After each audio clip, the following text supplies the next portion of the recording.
अवधूत चिंतन श्री गुरुदेव दत्त श्री स्वामी समर्थ महाराज की जय।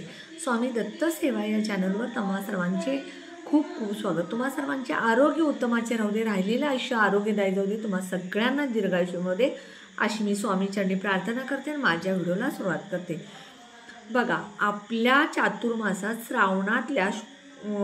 श्रावण महिन्याला खूप महत्त्व आहे आणि ह्या श्रावण महिन्याची सुरुवात आपली पहिला शुक्रवार जो आहे तो श्रावणाच्या सुरुवातच शुक्रवारपासून झालेली आहे आणि आता उद्या जो शुक्रवार आहे तो श्रावणातील दुसरा शुक्रवार आहे आणि ह्या दुसऱ्या शुक्रवारी दुर्गाष्टमी आहे आणि ह्याच दिवशी बघा काय आलेलं आहे, जरा जेवंतिका व्रत।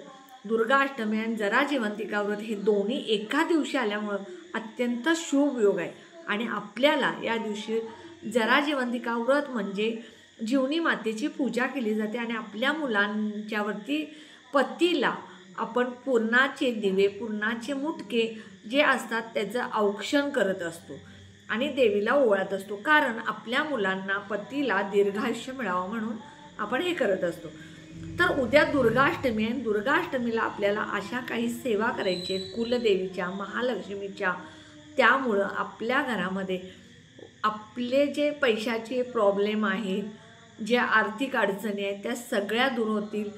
आपल्या घरामध्ये कुलदेवीची सेवा केल्यामुळं आपल्याला त्याचा आशीर्वाद मिळेल। जो कोणी आपल्या घरामध्ये कुलदेवीची सेवा करतो तिथं कशाचीच कधी कमी पडत नाही। त्यामुळं नक्की उद्या तुम्हाला काही उपाय करायचे, ते उपाय नक्की ऐका। सगळ्यात पहिल्यांदा सकाळी लवकर उठायचं, आपल्या घरातली साफसफाई करायची, मुख्य दरवाजा जो आहे तो साफ करून घ्यायचा। उद्या शुक्रवार आहे, घराच्या मुख्य दरवाजाच्या बाहेर तुम्ही हळदी कुंकू मिक्स करून कुंकूचं स्वस्तिक काढायचं। त्यानंतर मुख्य दरवाजावर सुद्धा हळदी कुंकूचं स्वस्तिक काढायचं। त्यानंतर तुम्ही शुचिर्भूत व्हायचं आणि त्यानंतर तुमच्या देवघरातली पूजा करून घ्यायची। नित्यनेमाची जी पूजा असते ती करून घ्यायची। तुमच्या घरामध्ये प्रत्येकाच्या घरामध्ये कुलदेवीचा हा टाक पाहिजेच। मग तुमची कोणतीही कुलदेवी असू दे, तुळजापूरची अंबाबाई असू दे, कोल्हापूरची महालक्ष्मी असू दे, अंबाबाई असू दे, माहूरगडची रेणुका माता असू दे, जी कोणी तुमची देवी कुलदेवी आहे तिचा टाक तुमच्या घरी असलाच पाहिजे। ज्यांच्या घरी टाक नाही त्यांनी उद्या फोटोवर तरी हे सेवा करायची आहे। सगळ्यात महत्त्वाचं, ज्यांच्याकडे कुलदेवीचा टाक नाही त्यांना टाक हवा असेल तर मी दिलेल्या कमेंट बॉक्समध्ये लिंक आहे, त्या लिंकवरून मागवू शकता। आता बघा, सगळ्यात पहिल्यांदा आपल्या कुलदेवीचा टाक नसेल तर फोटो स्वच्छ पुसा। लक्ष्मीची मूर्ती असेल तरी चालेल, ती लक्ष्मीची मूर्ती तुम्ही तुमच्यात किंवा श्रीयंत्र ह्यामध्ये कोणतंही असेल तर पहिल्यांदा कुलदेवीचा टाक घ्यायचा, तामणमध्ये स्वच्छ पाण्याने धुवून घ्यायचं, पंचामृतनं अभिषेक घालायचं। त्यानंतर तुम्ही कच्च्या दुधानं अभिषेक घालायचा। आता पंचामृतमध्ये काय, दूध, दही, ताक, मध आणि साखर हे पंचामृत बनवायचं आणि ह्या पंचामृतनं तुम्ही अभिषेक घालत असताना ओम ऐं ह्रीं क्लीं चामुंडाय विच्चे नमो नमः चा मंत्र म्हणत अभिषेक घालायचा आणि त्यानंतर मूर्ती परत पाण्याने स्वच्छ धुवायची।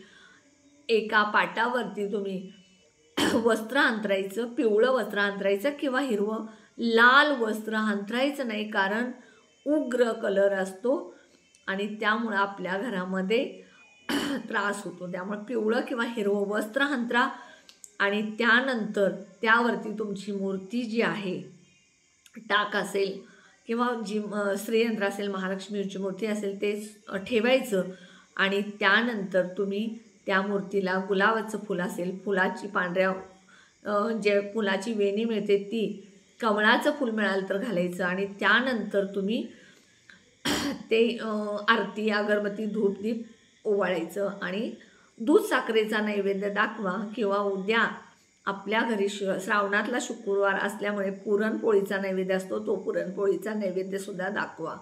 त्यानंतर बघा, उद्या दिवसभर आपल्याला काय सेवा करायची आहे। सगळ्यात पहिल्यांदा आपल्याला श्रीयंत्रावरती, महालक्ष्मीच्या मूर्तीवरती किंवा तुळजाभवानीचा जो तुमच्या कुलदेवीचा टाक आहे त्यावरती कुंकुमार्चन करायचं आहे। श्रीयंत्र असेल तर श्रीयंत्रावरती केला तरी चालेल, महालक्ष्मीची मूर्ती असेल तर त्याच्यावर केला तर चालेल, कुलदेवीचा टाक असेल तर त्याच्यावरती केला तर चालेल. कुंकुमार्जन करत असताना तुम्ही श्री सूक्त 16 वेळा म्हणायचे. आता हे कुंकुमार्जन करत असताना जी मूर्ती आहे त्या मूर्तीच्या चरणापासून डोक्यापर्यंत मधली जी ही 2 बोटं आहेत, ही 2 बोटं जी आहेत मधली, त्या 2 बोटामध्ये आणि अंगठ्याने कुंकू धरायचं आणि श्री सूक्त म्हणत म्हणत तुम्ही ते चरणापासून डोक्यापर्यंत देवीच्या कुंकुमार्जन करायचं. श्री सूक्त म्हणत असताना तुम्हाला पहिल्यांदा 15 वेळा किती ओव्या म्हणायच्या, 1 ते 16 15 वेळा 16व्या वेळी फलश्रुती म्हणायची. आता बघा, हरि ओम हिरण्यवर्ण हरिणी सुवर्ण रजस्त्र जाम हे सुरुवात आणि 16व्या वेळी फलश्रुती म्हणायला सुरू करायची. पद्मानने पद्मौरू पद्माक्षी पद्मसंभवे हे जे आहे ते 16व्या वेळी म्हणायचं. असं 16 वेळा श्रीसूक्त म्हणत तुम्ही कुंकुमार्जन करायचे. समजा तुम्हाला 16 वेळा श्रीसूक्त म्हणत करणं शक्य नसेल तर 1 वेळ तरी तुम्ही श्रीसूक्त म्हणत कुंकुमार्जन करा. तेही तुम्हाला शक्य नसेल तर तुम्ही 16 वेळा महालक्ष्मी अष्टकम म्हणत करायचे. आता हे महालक्ष्मी अष्टकम म्हणणं श्रीसूक्तपेक्षा तुम्ही हे 16 वेळा जर महालक्ष्मी अष्टकम म्हटलं तरी चालेल, कारण हे छोटं आहे त्यामुळे तुम्हाला ते जमेल.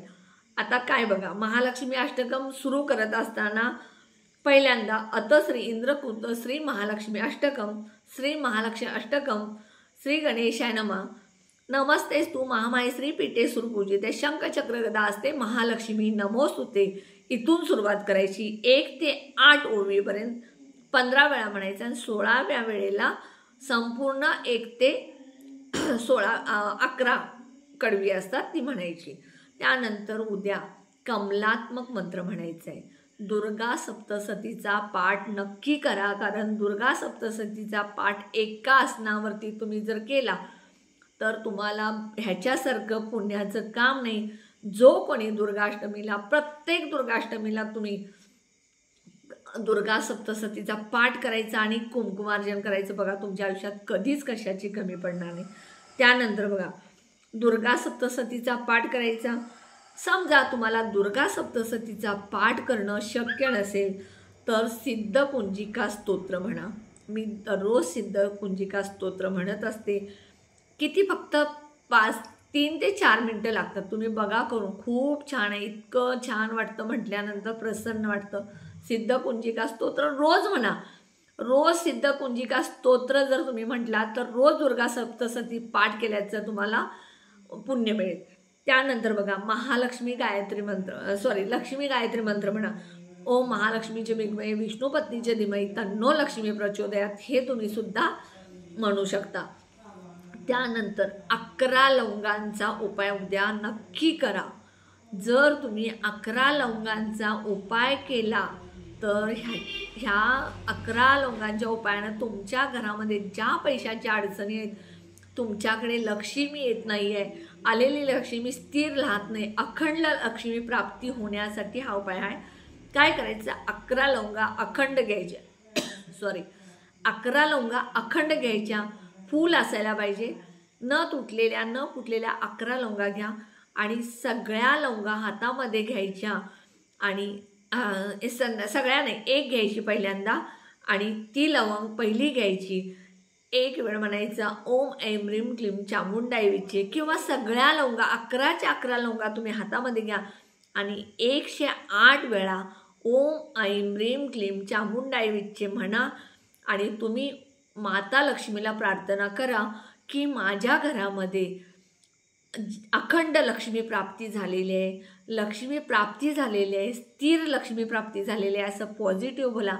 आणि 1 लवंग तुम्ही ओम महालक्ष्मी नमो नमः म्हणत त्या लक्ष्मीच्या चरणाजवळ घालायचं. देठ तिकडे करायचं आणि पुढचं फूल आहे ते आपल्याकडे करायचं. असं 11 वेळा महालक्ष्मी मंत्र म्हणायचा. पहिल्यांदा काय करायचं, 108 वेळा ओम ऐं ह्रीं क्लीं चामुंडाय विच्चे नमो नमः म्हणायचं आणि त्यानंतर 11 लवंगा महालक्ष्मीच्या चरणाजवळ, लक्ष्मी मातेच्या चरणाजवळ अर्पण करत असताना ओम महालक्ष्मी नमो नमः किंवा ओम महालक्ष्मी नमो नमः किंवा फक्त तुम्ही श्री महालक्ष्मी म्हटलात तरी चालेल, तुम्हाला जसं शक्य होईल तसं म्हणायचं. त्यानंतर बघा, कमळाचं फूल तुम्हाला मिळालं तर अतिशय चांगलं. उद्या कमळाचं फूल जर तुम्ही माता लक्ष्मीच्या चरणाजवळ घातला तर खूप त्याचं सुद्धा पुण्य मिळायचं. समजा तुमच्याकडे कमळाचं फूल नसेल तर कमळगड्ड्याच्या माळेच्या ज्या कमळाची मणी असतात ते आणून जरी तुम्ही 11 मणी माता लक्ष्मीच्या चरणाजवळ घातले तरी चालेल. आता ह्या लवंगा काय करायच्या 11? आता ह्या लवंगा आज तुम्ही म्हणजे उद्या शुक्रवारी तुम्ही दिवसभरात कधीही सेवा करू शकता, पण संध्याकाळी प्रदोषकाळी जर ही सेवा केली लवंगाची तर अतिशय चांगलं, कारण माता लक्ष्मी येण्याची वेळ असते. आता ह्या लवंगा रात्रभर तुम्ही माता लक्ष्मीच्या चरणाजवळ ठेवायच्या. दुसऱ्या दिवशी ह्या 11 लवंगा आहेत ह्या काढायच्या आणि घरातील प्रत्येकानं हे लवंगा खायच्या, प्रसाद म्हणून घ्यायचा. ज्यांचे MC पिरियड वगैरे झालेले असतात त्यांना देऊ नका, बाकीच्यांनी घरातल्याने खाल्लं तर चालेल. आयुर्वेदानुसार सुद्धा ते चांगलं आहे. मुलं खात नसतील तर चहामध्ये चेचून त्याची पुडी करून हे पावडर करून टाकला तरी चालेल.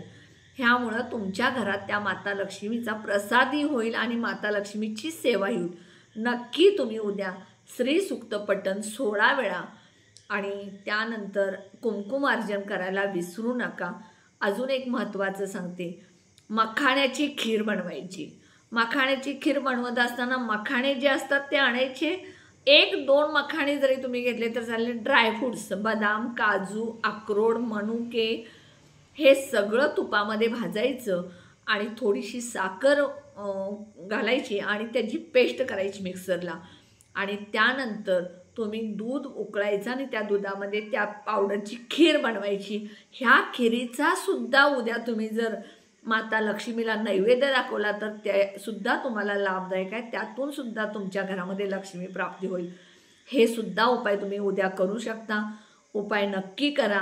उद्या जास्तीत जास्त कुलदेवीची, महालक्ष्मीची सेवा करा, दुर्गा मातेची सेवा करा. तुम्हाला नक्की त्याचा फायदा होईल आणि मनापासून श्रद्धेनं कोणतीही गोष्ट तुम्ही केला तर त्याचं तुम्हाला फळ नक्कीच मिळत असतं. आता हे दुर्गा सप्तशतीचा पाठ जो आहे, दुर्गा अष्टमीला तुम्ही जर वाचायला सुरू केला उद्यापासून तर 11 दिवस सलग किंवा 21 दिवस सलग जरी वाचला तरी सुद्धा चालेल. सलग तुम्ही पाठाचं तुम्ही उद्यापासून सुरू करू शकता. उपाय कसा वाटला नक्की सांगा. व्हिडिओला जास्तीत जास्त शेअर करा, लाईक करा, ऑल बटनला क्लिक करा. त्यामुळे माझे छोटे छोटे उपाय सेवा तोडगे करतील. आणि जे कोणी माझा व्हिडिओ नवीन बघत असेल त्याने माझ्या व्हिडिओला प्लीज सबस्क्राईब करा. मूर्ती टाक, तुम्हाला ज्या कुलदेवी तुमची जी कुलदेवी आहे त्या कुलदेवीचा टाक किंवा मूर्ती तुम्हाला हवी असेल तर नक्की कमेंट बॉक्समध्ये लिंकवर मागवू शकता. श्री स्वामी समर्थ.